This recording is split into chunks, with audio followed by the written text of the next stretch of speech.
It's the FAJR breeze, it's the moment of learning, it's the aura of awakening. Come all in about Allah, oh oh oh, come all in about Allah, oh oh oh, come all in about Allah, oh oh oh, come all in about Allah, oh oh oh. In the name of Allah, the most beneficent, the most merciful, welcome to today's episode of Battles and Blossoms on FAJR Breeze. And I am your host, Bushra Olagunju-Matemilola. With me today, we have FAJR Asma'u Yahya. So FAJR Asma'u, this morning, I want us to look at what it means for your money to have barakah, especially for young people trying to make ends meet. What are the things that we'll see and we say, okay, there's barakah in your source of wealth? So yeah, personally, I usually find it a bit difficult to properly explain what barakah means. But if I were to say something about it, I would say barakah doesn't mean quantity. Barakah doesn't determine how plenty something is. But barakah means that when you have enough, even within the limited means that you have, like it is small, but somehow, even though it is small, it is enough to cater to your needs. And like Rasulullah says that in Sahih Bukhari that wealth is not in the quantity of things that you have, but it is in contentment of what you have, even when it is small. So barakah doesn't really mean, oh, I have this and I have this and I have this and all of them are enough. We see so many rich people that are battling depression, that are not satisfied, that what they have, they're not okay with it. But somehow we see people of little means, that one way or the other, permit me to use the Yoruba word that says, Ọlọ́run tó fún wa. When a Yoruba person says that phrase, it means that Allah is enough for us. It means that there is barakah in that thing. It means that even though I'm having small, I'm able to actually care for my needs, to send my children to school, to pay my house bill, to pay my food rent, one way or the other. It means that through one means or the other, barakah is coming into what you have. I feel like that's what barakah means, for me at least. Thank you very much for that, FAJR Asma'u. So it means that it's the barakah that we're talking about is not fixated to the quantity or how much you have. It's the extent of contentment that you exude within the means that you have gathered. May Allah subhanahu wa ta'ala make us people of contentment. So I would like to actually ask, how can they distinguish between being contented and striving for more? There's a difference between contentment and stagnation. There are two different things. Okay. The fact that I am content with what I have doesn't mean that I should not strive for more. It means that what I have, it's fulfilling my present needs while I look to better myself. When you have contentment, it doesn't push you to covet other people's things. That's contentment.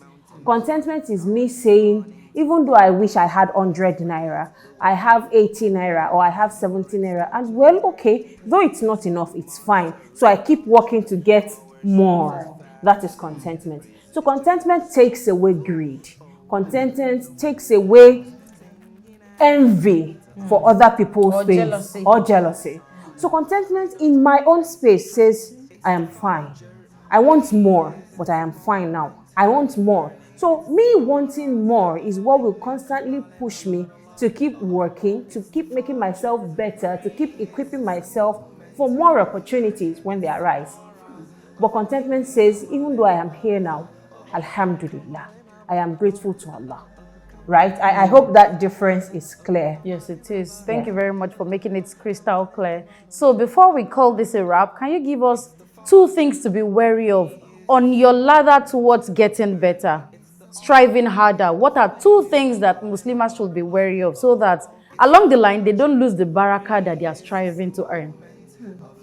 For you to have barakah, the heart has to be pure. See, in Islam, the heart is at the heart of everything that we do. Okay. I hope that is clear. Okay, yes, This, our heart has to be, once the heart is pure, almost everything you are touching would be pure. It's when you have a pure heart, you'll be very, very wary of consuming haram, of attracting things that are not okay. So you are wary of where do I walk, what do I see, whom do I be seen with, and things like that. Because you want to ensure that everything you're doing is in line with what Allah has told us. So that way, you are ensuring that ordinarily, even whether you consciously conceive it or not, you are applying the path of barakah. So anybody that follows the path of Allah, consciously or unconsciously, because you are following what Allah asks us to do, you are applying the path of barakah. You are somebody who doesn't take interest. You are somebody who doesn't consume other people's needs. You are somebody who avoids eating foods that are haram. You are ordinarily applying the path of barakah. And when you do those things and obey Allah's wishes, Allah will put barakah in your provision. Barakah is not just in wealth. That's something a lot of people get wrong. There's barakah in time. There is barakah in the kind of people you relate with. There's barakah in the things that you consume.